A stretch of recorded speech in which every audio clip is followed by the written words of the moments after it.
వాక్యంలో నుండి ఈ రాత్రి కాల సమయంలో కొన్ని వాక్య భాగాలను చదువుకుంటా. దేవుని పరిశుద్ధ గ్రంథంలో నుండి అపోస్తలుల కార్యములు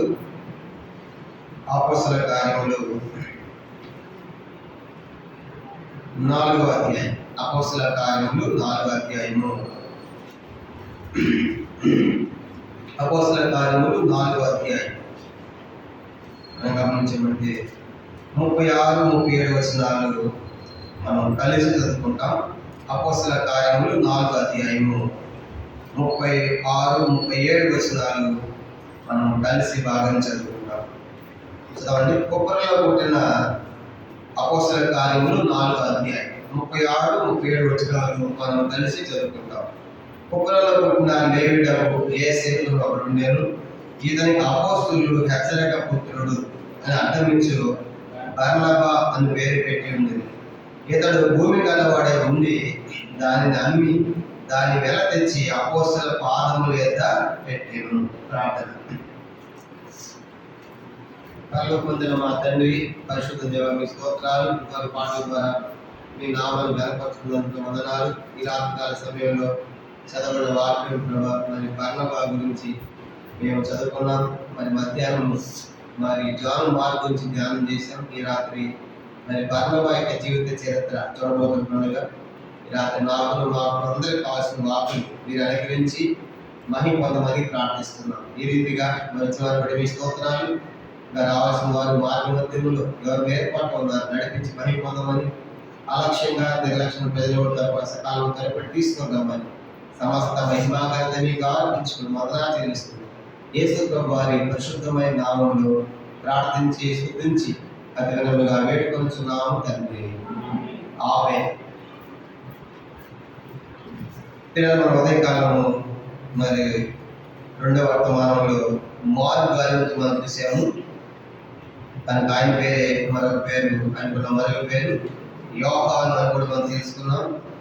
ఆయనకి ప్రోత్సాహం ఇచ్చి పురికొల్పు అనుగ్రహించి సేవలు నడిపించిన వాడు బర్నబా అనే సంగతి మనం తెలుసుకున్నాం. ఈరోజు రాత్రి మరి బర్నబా యొక్క జీవిత చరిత్ర మనం చూడబోతున్నాం. కనుక బర్నబా గారి గురించి మనము ఈ రాత్రి అనేక సంగతులు చూడబోతున్నాము. గమనించామంటే బర్నబా అంటే అర్థము ఇక్కడే రాయబడింది 36వ వచనంలో హెచ్చరిక పుత్రుడు లేదంటే ఆదరణ పుత్రుడు అనే మాట మనం చూస్తాం. కనుక బర్నబా అని అర్థమించి హెచ్చరిక పుత్రుడు, ఆదరణ పుత్రుడు అనే మాట చూస్తాం. ఈ బర్నబా గారి యొక్క వంశం మనం చూసినప్పుడు లేవి వంశానికి చెందినవాడు. బర్నబా యొక్క వంశం ఏంటంటే లేవి వంశం. అంటే మందిరంలో యాజకత్వం చేసేవాడు కదా. మందిరము 3 భాగాలుగా ఉంటుంది. ఒకటి పరిశుద్ధ స్థలము, రెండవది అతి పరిశుద్ధ స్థలము, మూడవది వెలుపలి ఆవరణ. కాబట్టి అతి పరిశుద్ధ స్థలము, వెలుపలి ఆవరణ. వెలుపలి ఆవరణలో అందరూ రావచ్చు. పరిశుద్ధ స్థలంలో యాజకులు, లేవీయులు మాత్రమే ఉండేవాడు. అతి పరిశుద్ధ స్థలంలో ప్రధాన యాజకుడు సంవత్సరానికి ఒక్కసారి మాత్రమే తనని కాడి రక్తంగా తీసుకొని అతను ప్రవేశించేవాడు. మిగతా వాళ్ళంతా అక్కడే ఉంటారు. అంటే ఇప్పుడు వీళ్ళు ఈ వంశీకులు మధ్యలో ఉన్నటువంటి పరిశుద్ధ స్థలంలో సేవ చేసేవాడు. మందిరం యొక్క పనులు కనుక అట్లాంటి లేవి వంశానికి చెందిన వాడుగా ఈ బర్నబా మనం చూస్తాం 36వ వచనంలో.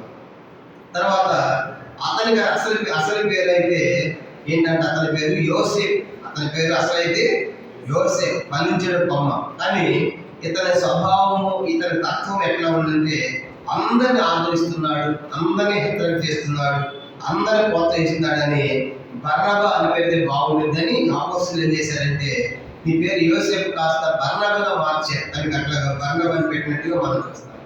అంత మాత్రమే కాదు, ఇతడు భూమి గలవాడే ఉండి దానిని అమ్మి కనుక ఇతడు కూడా ధనవంతుడే కనుక బర్నబా కూడా అతని భూములు ఉన్నాయి, భూమి ఉంది, దాన్ని అమ్మి అపోస్తలుల పాదముల యొద్ద పెట్టాడు. ప్రారంభ దినాల్లో సంఘం ఏర్పడింది కనుక సంఘం ఏర్పడినప్పుడు సంఘం యొక్క అక్కలు తీర్చబడటానికి ఆయన చేసిన పని ఏంటంటే తన భూమిని అమ్మి కనుక ఆయన చేసిన పని ఆ భూమిని అమ్మి అపోస్తలుల పాదముల యొద్ద పెట్టాడంటే గొప్ప సమర్పణ కలిగిన వాడుగా, దేవుని కోసం జీవించిన వాడుగా బర్నబా మనకు కనబడతాడు. ఇతని సొంత ఊరు కుప్ర అనే ప్రాంతం. చెప్పిన సొంత ఊరు ఏంటంటే కుప్ర. అపోస్తలుల పౌలు గారి ప్రయాణాలు అనేటువంటి మ్యాప్లో కుప్ర ఎక్కడుందో మనం చూస్తాము.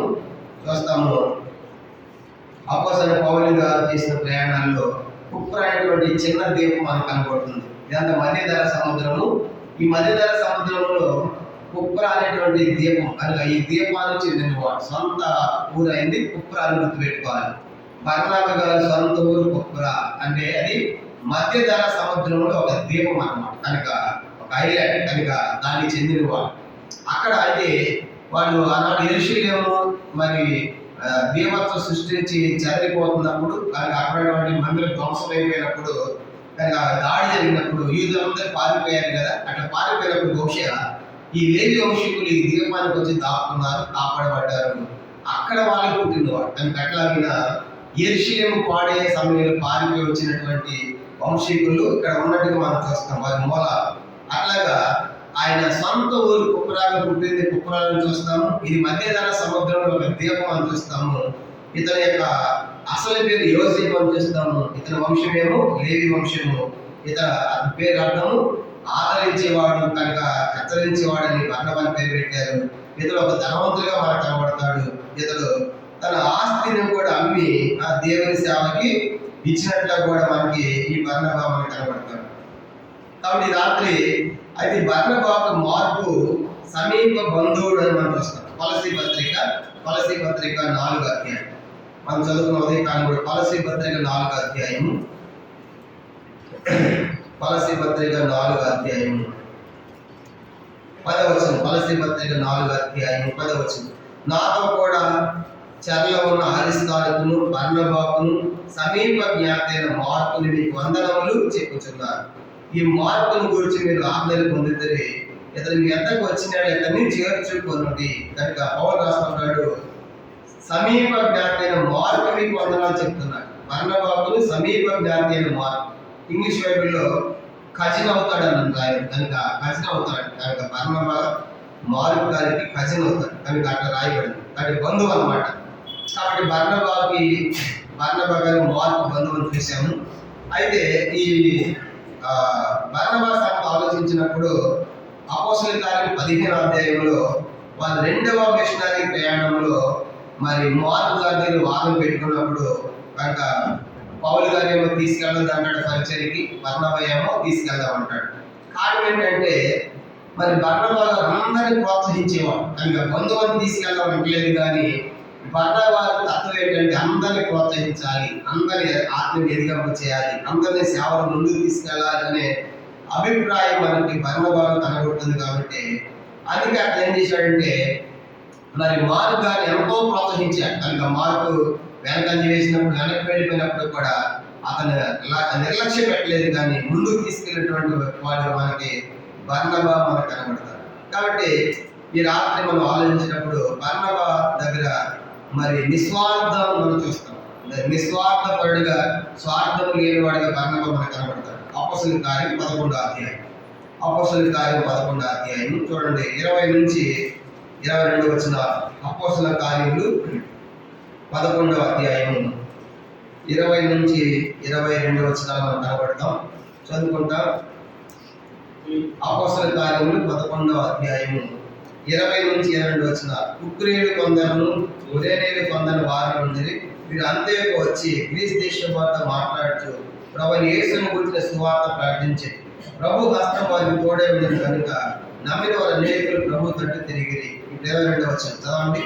వారు గురించిన సమాచారము యెరూషలేములో ఉన్న సంఘపు వారు విని బర్నబాను అంతియొకయ వరకు పంపిరి. కాబట్టి ఇప్పుడు ఈ బర్నబా ఎవరంటే యెరూషలేము సంఘములో ఒక సభ్యుడు. యెరూషలేము సంఘంలో ప్రారంభ సంఘం చెప్పుకున్నాం కదా, ప్రారంభం యెరూషలేము సంఘంలో ఈ బర్నబా ఒక సభ్యుడిగా ఉన్నాడు. సభ్యుడిగా ఉన్నప్పుడు శ్రమ వచ్చి 8వ అధ్యాయంలో చెదరిపోయినప్పుడు ఆయా ప్రాంతాలకి వీళ్ళు అంతియొక అనే ప్రదేశానికి వెళ్ళిన శిష్యులు అక్కడ స్వార్థ ప్రకటించారు. చాలా మంది ప్రభువు నమ్ముకున్నారు. అప్పుడు ఈ అంత్యొక వాళ్ళు ఏం చేశారంటే యెరూషలేము వాళ్ళకి కబురు పెట్టారు. ఇక్కడ చాలా మంది ప్రభువు నమ్మారు అనే వార్త హెడ్ క్వార్టర్ అయినటువంటి యెరూషలేము పంపించినప్పుడు యెరూషలేములో అపోస్తలులు ప్రార్థన చేసి అక్కడ కొత్తగా ప్రభువు నమ్ముకున్నారంట. వాళ్ళు బలపరచడానికి, వాళ్ళ మధ్య సేవ చేయడానికి ఎవరు పంపిద్దామని ఆలోచించి ఎవరు పంపిస్తున్నారు? యెరూషలేము నుండి బర్నబాను పంపిస్తున్నారు. ఏ ప్రదేశానికి? అంతియొకయ సంఘానికి. కనుక బర్నబా అంతియొకయ సంఘానికి మరి సేవకునిగా పంపించబడుతున్నాడు. కనుక అక్కడ సేవ చేయడానికి అపోస్తలులే ఆయన ప్రార్థన చేసి సంఘపు వారు అంత్యొక పంపించాడంట. పంపించి ఏం జరుగుతుంది? అపోస్తలుల కార్యం 11వ అధ్యాయం అదే మనం చూస్తాము 23వ వచనం. అతను వచ్చి దేవుని కృపను చూసి సంతోషించి ప్రభువును శిరహృదయంతో హత్తుకున్న వాళ్ళని అందరినీ హెచ్చరించాడు. అక్కడ వచ్చిన తర్వాత చూశాడు ఎంతమంది ప్రభువును నమ్మారని చాలా సంతోషపడ్డాడు. అందరూ కూడా స్థిరంగా ఉండాలి, ప్రభువును హత్తుకొని జీవించాలి అని హెచ్చరించాడు. కాబట్టి బర్నబా పరిశుద్ధాత్మతో విశ్వాసంతో నిండుకున్న సత్పురుషుడు. బహు జనులు ప్రభు పక్షమున చేరిని. కాబట్టి అలా వెళ్ళిన తర్వాత ఈయన పరిశుద్ధాత్మ నింపబడి విశ్వాసంతో గొప్ప సేవ చేస్తున్నప్పుడు అంత్యకులు అనేకులు ప్రభు నమ్ముతున్నారు, అనేకులు ప్రభు పక్షంగా చేరుతున్నారు. అప్పుడే జరిగిందంట 25వ వచనం. అంతటా అతడు సౌలుని వెదకుటకు తార్సులకు వెళ్ళి అతను కనుగొని అంత్యకు తోడుకుని వచ్చెను. వారు కలిసి 1 సంవత్సరం అంటే సంఘంలో ఉండి బహుజనులకు వాక్యం బోధించి మొట్టమొదట అంత్యకుల శిష్యులు క్రైస్తవులు అనబడి. మనం గమనించామంటే ఆ రీతిగా ఒకటే బర్నబా సేవ చేసినప్పుడు ఈయన ఉంటే బాగుంటుంది, కనుక ఆయన తీసుకొస్తే బాగుంటుంది కనుక అది పౌలు గారి కోసం తార్సులకు వెళ్ళి ఆయన్ని కూడా కలుపుకుని వచ్చి సేవ చేసినట్లుగా ఈ బర్నబా మనకు కనబడతాడు. ఈ రాత్రి ఈ బర్నబా గురించి కనీసము ఒక 12 సంగతులు మనం జ్ఞాపకం చేసుకుందాం. బర్నబాలో ఉన్నటువంటి లక్షణాలు ఒక 12 సంగతులు ఈ రాత్రి మనం ధ్యానం చేసుకుని మనం ముగిస్తాం. దాని మొట్టమొదటి రాష్ట్రంలో బర్నబాలో ఉన్నటువంటి మరి పాజిటివ్స్ అంటే మంచి లక్షణాలు మనం చూసినప్పుడు ఒకటి అపోస్తలుల కార్యం 4వ అధ్యాయం 37వ వచనం చదువుకున్నాము. సేవ కొరకు తన ఆస్తిని, తన భూమిని అమ్మిన వాడిగా మనకు కనపడతాడు. అపోస్తలుల కార్యములు 4వ అధ్యాయం. బర్నబాలో ఉన్నటువంటి గొప్ప లక్షణాలు చూసినప్పుడు 4వ అధ్యాయం 37వ వచనంలో అతను భూమి కలవాడే ఉండి దాన్ని అమ్మి దాన్ని వేల తెచ్చి అపోస్తలుల పాదముల యొద్ద పెట్టాడు. బర్నబాలో ఉన్నటువంటి బైబిల్ మనం గమనించామంటే సేవ కొరకు తన ఆస్తిని అమ్మిన వాడిగా మనకి బర్నబా కనబడుతున్నాడు. కనుక అంటే ఇలాంటి వారు సంఘంలో ఎంతమంది ఉన్నారు ఈరోజు చూడండి. కనుక దేవుని పని కొరకై తమ ఆస్తిని అమ్మేవాడు ఎక్కడ ఉన్నారు? ఎందుకంటే పని చేయడం అనేది ఖర్చుతో కూడింది. ఇప్పుడు మీటింగ్లు పెట్టాలనుకోండి ఏం కావాలి? డబ్బు కావాలి. కనుక ఖర్చు. కనుక టీవీఎస్ పెట్టాలన్నా, స్పెషల్ మీటింగ్స్ పెట్టాలన్నా అంతా కూడా ఖర్చుతో కూడింది. ధనం అవసరం చాలా ఉంటుంది. కనుక అందుకే సంఘస్థులకి సమర్పణ ఉండాలి. కనుక బైబిల్ కూడా మనం చూసినప్పుడు విధవరాలు కూడా ఏం చేసినట్టు తన జీవనం అంతా వేస్తున్నారు దేవుని పని కొరకు. విధవరాలు కూడా దేవుని ఇంట్లో సేవ జరగాలి అని విధవరాలు కూడా చేసినట్టే తన జీవనం అంతా వేసినట్లుగా మన బైబిల్లో మనం చూస్తున్నాం. కానీ బర్నబాలో ఉన్న గొప్ప లక్షణము సేవ కొరకు తన ఆస్తిని అమ్మిన వాడిగా మనకు కనబడుతున్నాడు. కాబట్టి అంత మాత్రమే కాదు, మరి పౌలు గారు కూడా సేవలో ఉన్నప్పుడు కొన్ని సంఘాలు వారు పౌలు గారికి సేవలో సహకరించారు. పౌలు పంపిస్తారు. ఫిలిప్పీ సంఘము, పౌలు ఎక్కడప్పుడు కూడా ఫిలిప్పీ సంఘము అయ్యా దైవ సేవకు పరిచయం చేస్తున్నాడని కారులు పంపిస్తూ ఉంటారు. ఫిలిప్పీ పత్రిక 4వ అధ్యాయము, ఫిలిప్పీ 4వ అధ్యాయము. అక్కడ సేవ చేసి వెళ్ళిపోయిన తర్వాత కూడా పౌలు గారికి వాళ్ళు కారులు పంపిస్తున్నారు. ఫిలిప్పీ 4వ అధ్యాయం 10 నుంచి మనం చదువుతాము. ఫిలిప్పీ రాసిన పత్రిక 4వ అధ్యాయము 10వ వచనం నుంచి 10 నుంచి నేను చదువుతున్నాను. ఫిలిప్పీ 4వ అధ్యాయం 10 నుంచి. నన్ను గురించి మీరు ఎన్నాళ్ళకు మరలా యోచన చేయసాగుతుందని ప్రభువుని మీకు సంతోషించింది. ఆ విషయంలో మీరు యోచన చేసి ఉంటుంది కానీ తగిన సమయం దొరకకపోయాడు. నా పొదువు కలిగినందున నేను ఎలా చెప్పడం లేదు. నేను ఏ స్థితిలో ఉన్నాను, ఆ స్థితిలో సంతృప్తి కలిగి నేర్చుకొని ఉన్నాను అని చెప్పుకుంటా వస్తా. కింద 15 వచనం, 14-15, ఆయనను నా శ్రమలో మీరు పాలు పుచ్చుకునేది మంచి పని. ఏంటి ఆ మంచి పని? 15, ఫిలిప్పీయులారా, సువార్త నేను బోధింప ఆరంభించినప్పుడు మాస్దోనియాలో వచ్చినప్పుడు ఇచ్చు విషయంలోను పుచ్చుకొని విషయంలోను మీరు తప్ప మరి ఏ సంఘపు వారు నాతో పాలువారు కాలేదని మీకే తెలియదు కనుక ఫిలిప్పీయులారా మీరంతా సహాయం పంపించారని చెప్తున్నాడు. 16, ఎలాగనగా తెస్సలోనికలో కూడా మాటి మాటికి నా అవసరం తీర్చడానికి సహాయము చేసి నేను ఈవిని అపేక్షించాలని చెప్పట్లేదు, కానీ మీ లెక్క విస్తారకాలం రావాలని అపేక్షించి చెప్పుచున్నాను. కొన్ని పేద సంఘాలను సేవ చేసినప్పుడు పౌలు గారు మరి ధనవంతమైన సంఘం ఫిలిప్పీ సంఘస్థులే కానుకలు పంపిస్తున్నారంట. ఆయన సేవ తెస్సలోనికలో చేసినప్పుడు కూడా ఫిలిప్పీలే సహాయం చేశారంట. అదే చెప్తాను, తెస్సలోనికలో ఉన్నప్పుడు కూడా తెస్సలోని సంఘం చూసుకోవాలిగా, అయినప్పటికీ కూడా ఫిలిప్పీ సంఘం మర్చిపోవాలి. దీన్ని బట్టి మనకి ఏం అర్థం అవుతుందంటే సంఘములో పరిచర్యలు చేయాలంటే చాలా ఖర్చు ఉంటుంది కనుక అది ఇప్పుడు బర్నబా చేసిన పని ఏంటంటే సంఘం ప్రారంభమైంది కాబట్టి ఇప్పుడు సంఘంలో ఎన్నో అక్కలు ఉన్నాయి కాబట్టి కనుక మా భూమిని అమ్మేస్తామని ఆ భూమిని అమ్మి తన సేవ కొరకు తన ఆస్తిని భూమిని అమ్మిన వాడిగా మనకు బర్నబా మనకు కనబడతాడు. కానీ ఈ రాత్రి ఆలోచించాలి, దేవుని కొరకు ఇట్లాంటి వారు ఎంతమంది దేవునికి ఇచ్చేవాళ్ళు ఉన్నారు. కనుక మొట్టమొదటి హృదయం ఇచ్చినప్పుడు దేవునికి అన్ని ఇస్తాం. కాబట్టి మొదటి సంగతి మనం గమనించినప్పుడు బర్నబాలో గొప్ప లక్షణంలో సేవ కొరకు తన ఆస్తిని లేదా తన భూమిని అమ్మిన వాడిగా మనకు కనబడతాడు. కాబట్టి మొదటి సంగతి. రెండోది చూసినప్పుడు అతని యొక్క తత్వాన్ని బట్టి చూస్తే అతని యొక్క తత్వం అతని యొక్క ప్రవర్తన బట్టి చూస్తే అపోస్తుల చేత ఏమని పెట్టారంటే అపోస్తుల చేత పేరు పెట్టారు. ఏమని చూశారంటే ఇతడు మనం గమనించండి, బర్నబా అని పేరు పెట్టారు. ఇతనికి అతని తత్వాన్ని బట్టి అపోస్తుల చేత పేరు పెట్టబడిన వాడిగా మనకు కనబడతాడు. కనుక పేరు పెట్టబడిన వాడు. అందుకే దేవుని వాక్యంలో కూడా సంఘంలో ఖర్చులు ఉంటాయి కాబట్టి సేవకి పని జరగాలంటే సేవ చేయాలి, కాబట్టి సేవ జరగాలంటే కానుకలు కావాలి. కాబట్టి బైబిల్లో మనకు దేవుడు 10వ భాగాన్ని నియమించాడు. 10వ భాగం నేను తప్పనిసరిగా ఇవ్వాలి అనే నియమములు ఎందుకు ఇచ్చాడంటే దేవుని ఇంట్లో ఆహారం ఉండాలి, దేవుని ఇంట్లో సేవా కార్యక్రమం జరగాలి. కాబట్టి విశ్వాసమైన వారు సంఘపు వారు మరి దేవుని యొక్క ధర్మశాస్త్ర ప్రకారము 10%, 10వ భాగాన్ని దేవుడే నియమించాడు. ఎందుకంటే దేవుని ఇంటిలో అది సేవ నిమిత్తమై ఖర్చుల నిమిత్తమై వినియోగించబడటానికి అది దేవుడే ఏర్పాటు చేసినట్టుగా మనం చూస్తాం. అందుకనే అది గుర్తించినటువంటి వాళ్ళు బర్నబా తన ఆస్తిని భూమిని దేవుని పని కొరకు ఇచ్చాడు. రెండవది తన తత్వాన్ని బట్టి అపోస్తుల చేత ఇతడు పేరు పెట్టారు. ఏమని పేరు పెట్టారంటే ఇతడు బర్నబా అంటే ఆదరించేవాడు, హెచ్చరించేవాడు, ప్రోత్సహించేవాడు అని పేరు పెట్టాడు. అది అక్కడ వచ్చి పేరు పెట్టినట్టుగా మనం చూస్తున్నాం.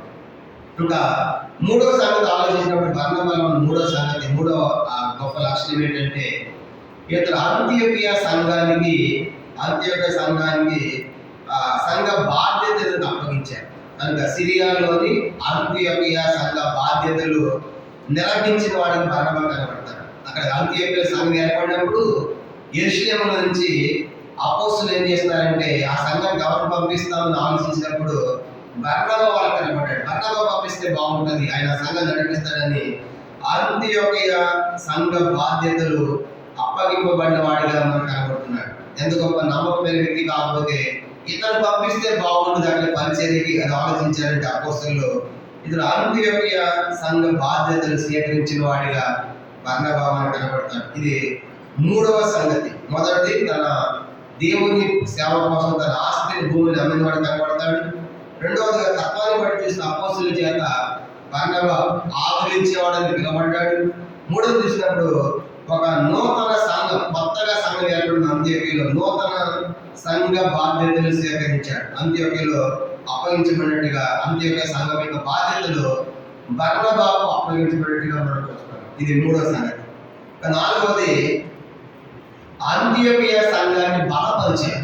అంత్యోకియా సంఘాన్ని బలపరిచాడు. ఈ అంత్యోకి పోయిన తర్వాత ఇంకా అనేకులు ప్రభుపక్షంగా చేరండి. 11వ అపోస్తలుల కార్యం 11:24 వచనంలో బహు జనులు ప్రభుపక్షమున చేరిరని చూస్తాం. అంటే అంత్యోకియా సంఘంలో ఆయన గొప్ప సేవ చేసి సంఘాన్ని బలపరిచినట్లుగా మనకు కనబడుతుంది. కనుక ఆ సంఘ బాధ్యతలు స్వీకరించాడు. తర్వాత సంఘాన్ని కూడా ఆత్మీయంగా బలపరిచినట్లుగా బర్నబా గారు మనకు కనబడతాడు. ఇది 4వ సంగతి కనుక గమనించామంటే బర్నబా అంత్యోక్య సంఘమును బలపరిచిన వాడుగా మనకు కనబడతాడు. ఇంకా 5వ సంగతి మనం గమనించినప్పుడు ఆ సంఘ అభివృద్ధిలో, ఆ సంఘం యొక్క అభివృద్ధిలో మరి పౌలు గారు కూడా భాగస్వామ్యంగా చేసి అభివృద్ధి కోసం ప్రయాసపడ్డాడు. ఆ అంత్యోక సంఘం సేవ చేస్తున్నప్పుడు ఆయనకి ఒక తలంపు వచ్చింది, నేను అక్కడి నుంచి సేవ చేస్తున్నాను, మన సహోదరుడు పౌలు కూడా ప్రభుని నమ్మున్నాడు కదా, ఆయన తీసుకొస్తే బాగుంటుందని ఆయన అక్కడి నుంచి తార్సు పట్టణానికి వెళ్ళి సౌలుని వెతకి కనుగొని పట్టుకొని వస్తాడు. అంటే అర్థం ఏంటంటే పౌలు గారిని కూడా ఆయన అంత్యోక్య సంఘంలో కనుక ఇన్వాల్వ్ చేసి కనుక కలిసి పనిచేస్తా సంఘ అభివృద్ధి కోసము ప్రయాసపడినట్టుగా మనం చూస్తాం. కనుక ఒక్కడే సేవ చేస్తే అంత గొప్ప ఘనంగా జరుగుతూ ఉంటే ఇద్దరు కలిసి సేవ చేస్తే ఎలా ఉంటుంది? అట్లా ఈయన సంఘంలో బలపరచడమే కాదు, సంఘ అభివృద్ధి కోసము పౌలు గారిని కూడా ఈ సంఘంలో భాగస్వామ్యంగా చేసినట్టుగా మనకు కనబడుతుంది. ఇది 4వ సంగతి. ఇంకా 5వ సంగతి, మొదటిది తన సేవ కోసం ఆశ్రయించాడు.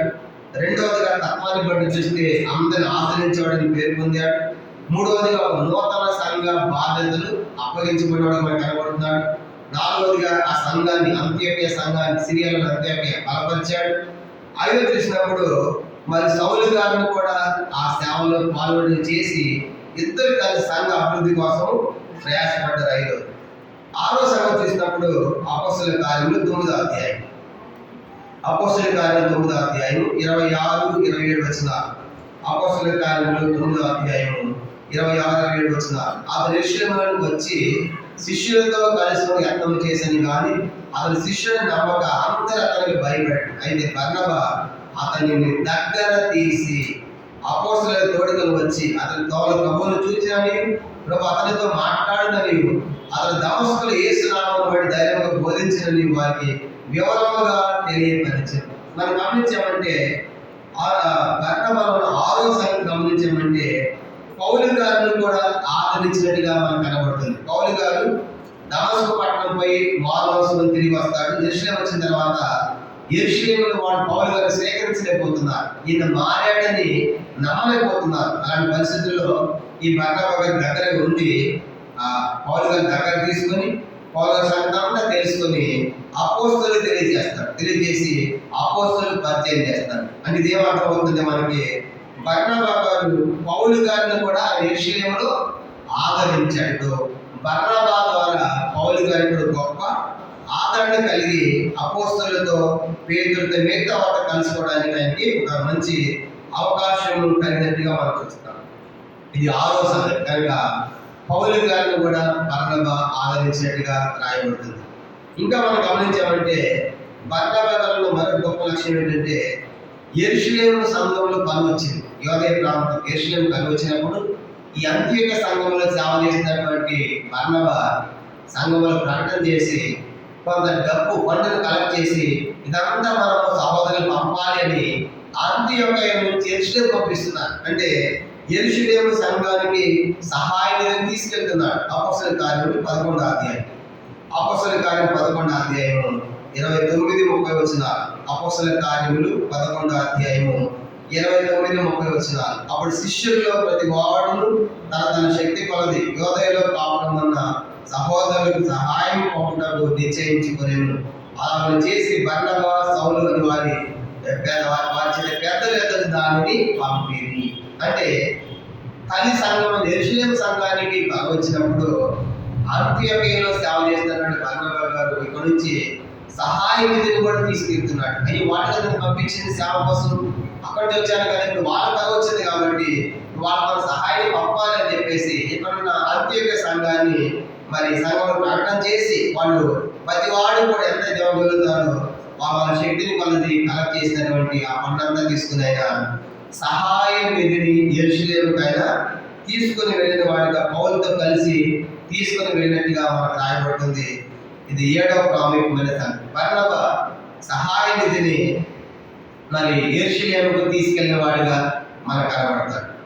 ఇక ఎనిమిదో సంగతి చూసినప్పుడు, బర్నబా గారిని చూసినప్పుడు ఎనిమిదో సంగతి, పౌలు గారిలో మొదటి సువార్త ప్రయాణంలో పాల్గొన్నవాడు.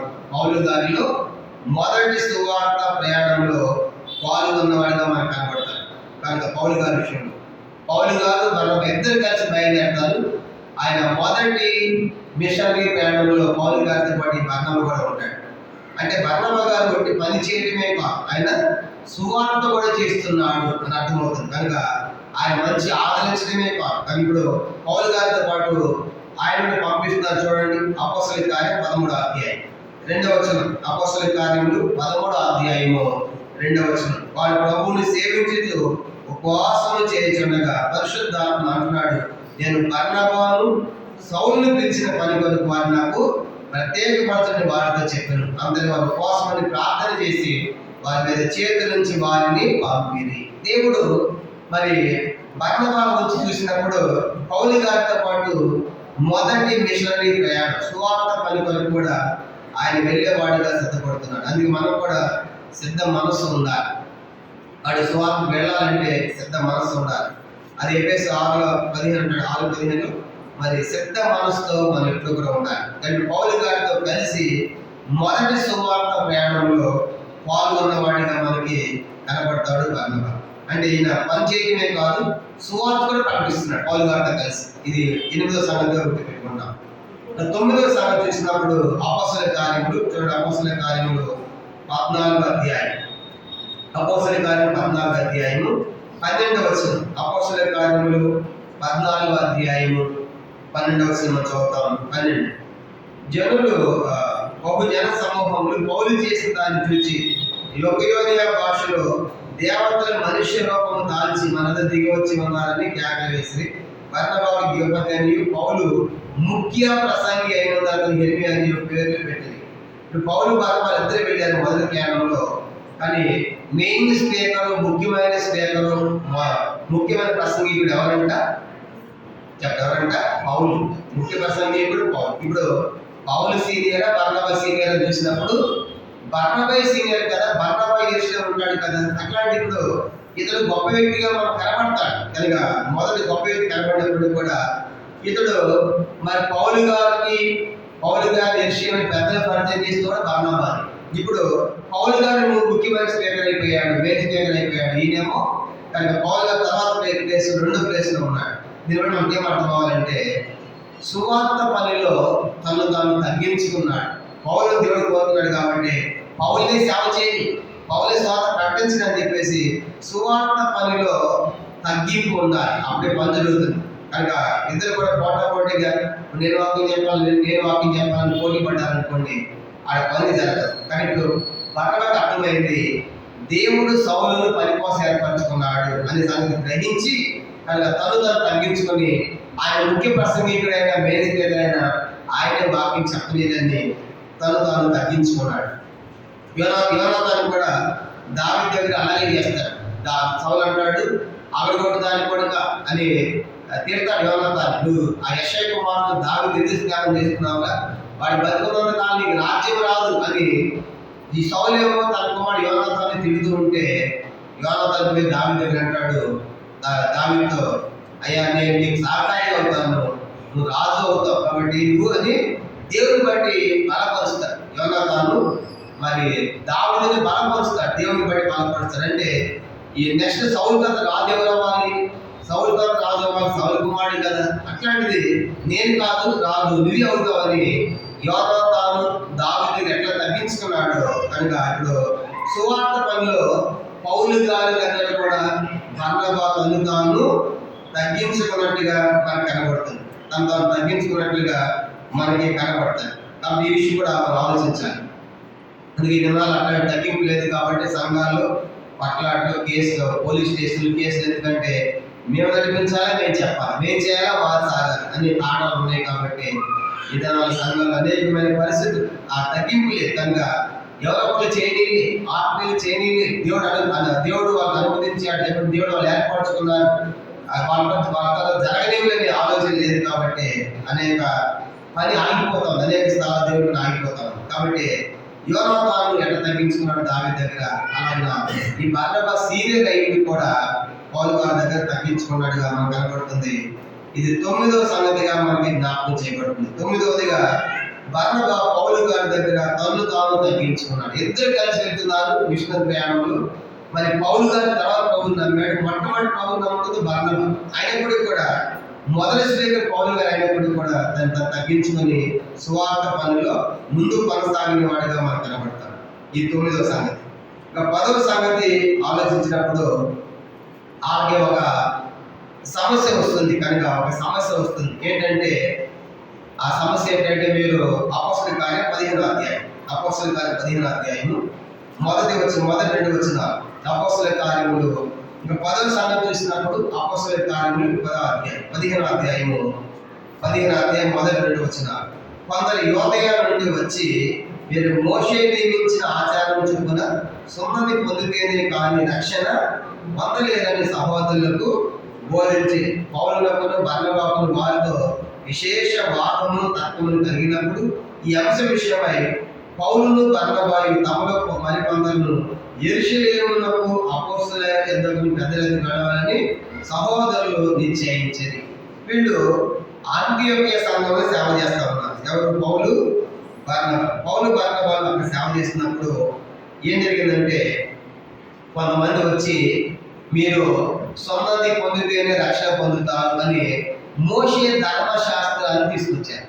సున్నతి పొందితేనే పాత నిబంధన ప్రకారం యూదులు సున్నతి పొందాలి, దాని కొత్త నిబంధన ప్రకారం సున్నతి అవసరం లేదు. ఇప్పుడు వీళ్ళు వచ్చి కొత్త బోధన చేశారంటే సంఘంలో కొంతమంది సహోదరులు వచ్చి ఎక్కడి నుంచి, యోదయ నుంచి, యెరూషలేములో వచ్చారంట. 15వ అధ్యాయం మొదటి వచనంలో యోదయ నుంచి వచ్చి మోషే నియమించిన ఆచార్యులు మీరు సున్నతి పొందితేనే కానీ మీరు రక్షణ పొందలేనటువంటి సమస్యలు ఏమైనప్పుడు సంఘం అంతా కలవలంగా ఉంది. నిజంగా మనం మరి వీళ్ళేమో పౌలు బర్నబాలేమో సున్నతి లేదని చెప్తున్నారు, వాళ్ళు వచ్చి సున్నతి పొందాలని చెప్తున్నారు. కానీ ఈ ప్రాబ్లం సమస్య వచ్చినప్పుడు బర్నబా కూడా ఈ వివాదంలో చురుగ్గా పాల్గొని లేదు సున్నతి అవసరం లేదు అని మా పౌలు గారికి సపోర్ట్ గా ఉండి వీళ్ళంతా కలిసి యెరూషలేము పోతారు. ఎక్కడి నుంచి?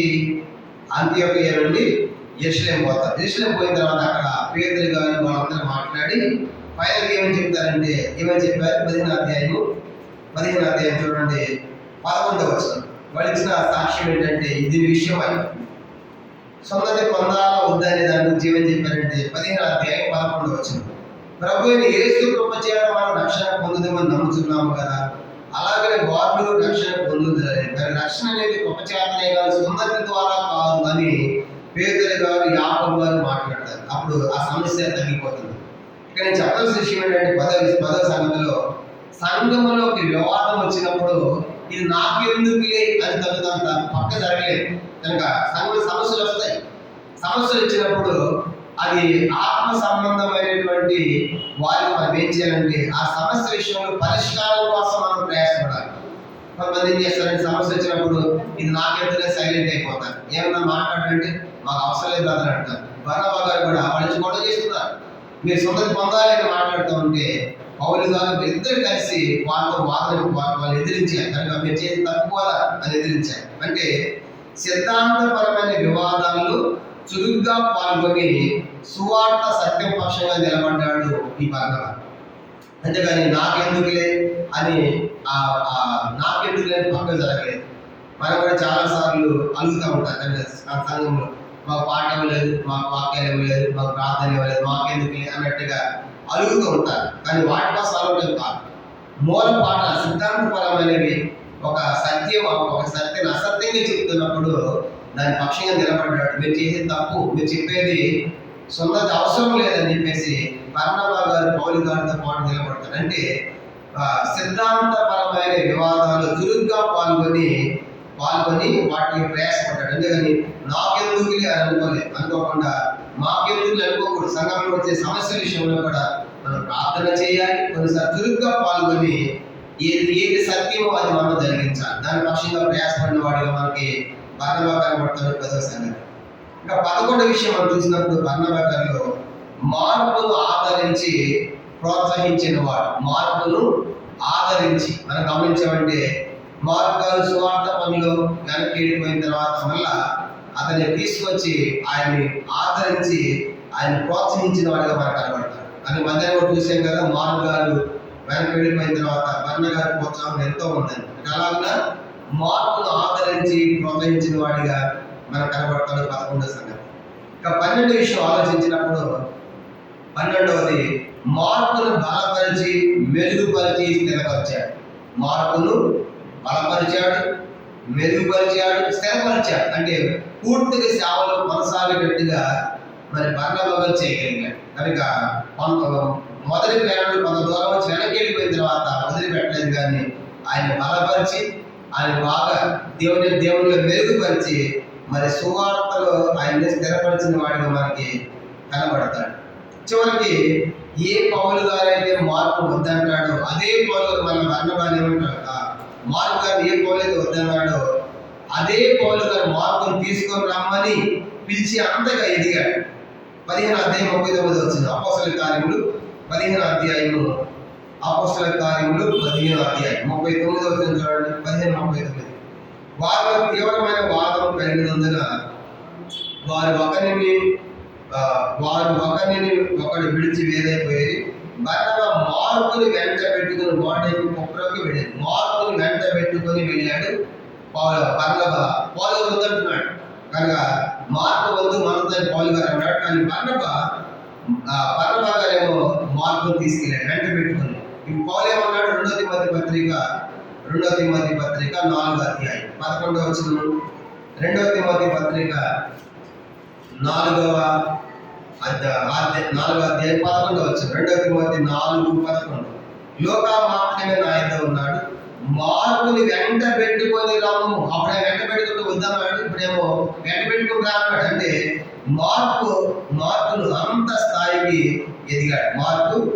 పౌలు మార్కుని వెంట పెట్టుకుని రమ్మండి అంత స్థాయికి ఎదిగేటట్టుగా ఈ బర్నబా మార్కుని ప్రోత్సహించాడు. కాబట్టి 12 సంగతులు మనం చూసాం.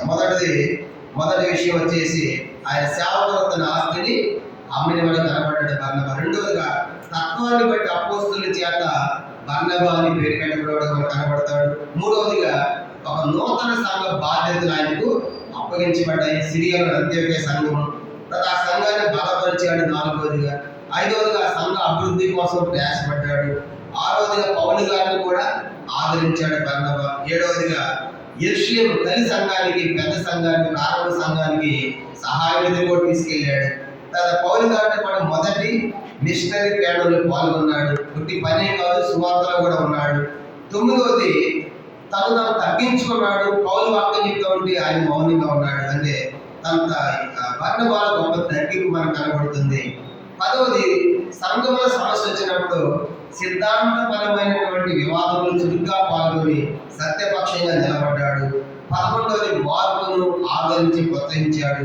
12వది మార్కును బలపరిచి మెరుగుపరిచి స్థిరపరిచినట్టుగా మనకు కనబడుతుంది. అయితే బర్నబాలో ఉన్న ఒక చిన్న బాహ్యత, ఒక చిన్న మిస్టేక్ కూడా రాయబడింది గలతీ పత్రిక. బర్నబాలో ఉన్న మిస్టేక్ ఏంటంటే ఒక చిన్న బలహీనత, పొరపాటు. గలతీ పత్రిక 2వ అధ్యాయం. బర్నబా మోసపోతాడు, ఒకసారి మోసపోతాడు. అది ఒక చిన్న బలహీనతగా మనకు కనబడుతుంది. గలతీ పత్రిక 2వ అధ్యాయం 11 నుంచి 13 వచనాలను చదువుతున్నాను, గమనించండి. గలతీ పత్రిక 2వ అధ్యాయం 2వ అధ్యాయం 11 నుంచి 13 వచనాలు. అయితే కేవా అంతియోకయకు వచ్చినప్పుడు అతను అపరాధిగా తీర్చబడి కనుక నేను ముఖాముఖి అతను ఎదిరించి ఏలైనగా యాకోబు నద్ద నుండి 100 రాక వరకు అతను అన్ని దేవునితో భోజనం చేయుచుండెను. కానీ వారు రాగానే సొన్నతి పొందిన వారికి భయపడి వెనక తీసి వేరైపోయారు.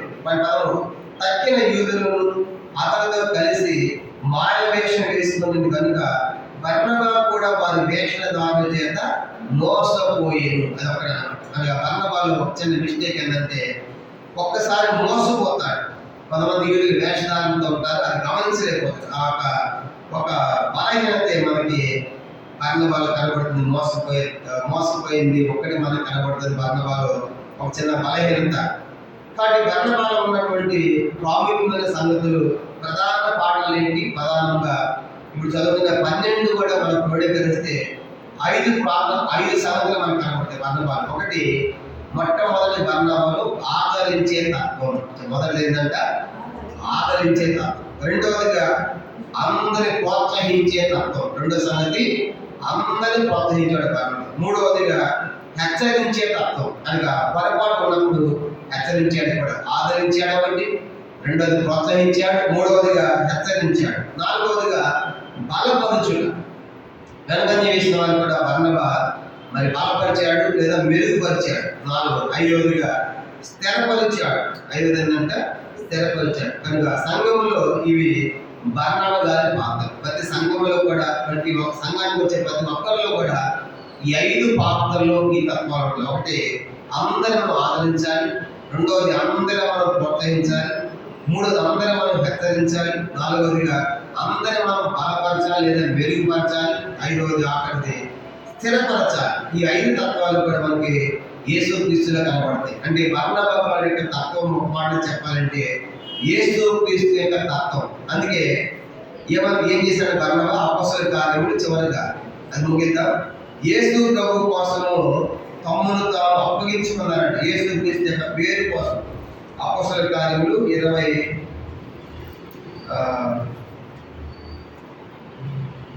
యేసు యొక్క పేరు కోసం తమ్మును తాము అప్పగించుకున్నారు అనే మాట మనకి రాయబడుతుంది. దేవుని యొక్క యేసు ప్రభు యొక్క పేరు కోసం ఆ పౌలు బర్నబాలు తమ్మును తాము అప్పగించుకున్నట్టుగా మనం చూస్తాం. అలాగే వాళ్ళు దేవుని పేరు కోసం బతికారు. చివరిగా ఆ మాట చదివి మనం ముగించుకుంటాము. అపోస్తలుల కార్యములు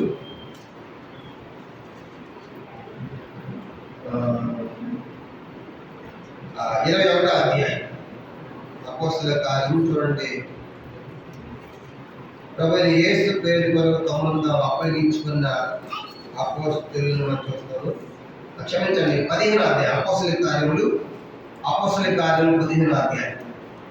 బర్నబా పౌలు ఎట్లా బతికారంటే ఇది చాలా అద్భుతమైన మాట. చదివి ముగిద్దాం. అపోస్తలుల కార్యములు 15వ అధ్యాయము 26, 25, 26 కలిసి చదువుకుంటాం. అపోస్తలుల కార్యములు 15వ అధ్యాయం 25, 26. కనుక మనుషులను ఏర్పరిచి మన ప్రభు యేసుక్రీస్తు పేరు కొరకు తమ్మును తాము అప్పగించుకున్న బర్నబా పౌలు అని మన ప్రియులతో కూడా మీ అందరికీ పౌరులు చెప్తామని మన అందరికీ ఏకాభిప్రాయం కలిగింది. పౌలు బర్నబా జీవితాలు ఎట్లా ఉంది అంటే చూడండి అన్నమాట. మన ప్రభు యేసుక్రీస్తు పేరు కొరకు తమ్మును తాము అప్పగించుకున్న బర్నబా పౌలు. అంటే పౌలు బర్నబా ఎట్లా బతికారంటే యేసుక్రీస్తు యొక్క పేరు కోసం బతికారు, యేసుక్రీస్తు నామం కోసం బతికారు. అంటే ఈరోజు మనము మన పేరు కూడా మనం బతకూడదు. మన పేరు, మన ప్రఖ్యాతుల కోసం మనం బతకూడదు. కానీ మనం కూడా యేసుక్రీస్తు యొక్క పేరు కోసం వాళ్ళు అప్పగించుకున్నారు. యేసుక్రీస్తు యొక్క పేరు ప్రకటించబడాలి, యేసు యొక్క నామం ప్రకటించబడాలని యేసుక్రీస్తు యొక్క పేరు కోసం తమను తాము అప్పగించుకున్నట్లుగా పౌలు బర్నబాలాగా ఈరోజు మనం కూడా దేవునికి అప్పగించుకున్నాం. ప్రభా బ్రతుకులు నీ కొరకే, చావైతే లాభం అనట్లేదు. ఇవన్నీ కూడా బర్నబా గారు ఉంటారు. కానీ 5 సంగతులు జ్ఞాపకం పెట్టుకుంటాం. ఒకటి, బర్నబా గారు ఆదరించే తత్వము, రెండవదిగా ప్రోత్సహించే తత్వము, మూడవది హెచ్చరించే తత్వము, నాలుగవది మెరుగుపరచుట లేదా బలపరచుట, 5 ఆఖరిది స్థిరపరచుట. ఇవన్నీ కూడా మనకి బర్నబా గారిలో మనకి కనబడుతుంది. ఇది బర్నబా గారి యొక్క జీవిత చరిత్ర. అలా ఆయన సువార్తలో గొప్ప సేవ చేసి ఆయన పౌలు గారితో పాటు తర్వాత పౌలు గారి సేవలో ఉన్నట్టు బర్నబా మనకు కనబడుతుంది. కనుక అనేకమైన ప్రాంతాలు ఏడుపడి సువార్త పనులు తిరిగి గొప్ప సేవ ప్రకటించిన వాడిగా బర్నబా మనకు కనబడుతుంది. ప్రార్థన చేసుకుంటాం. మోకరించండి.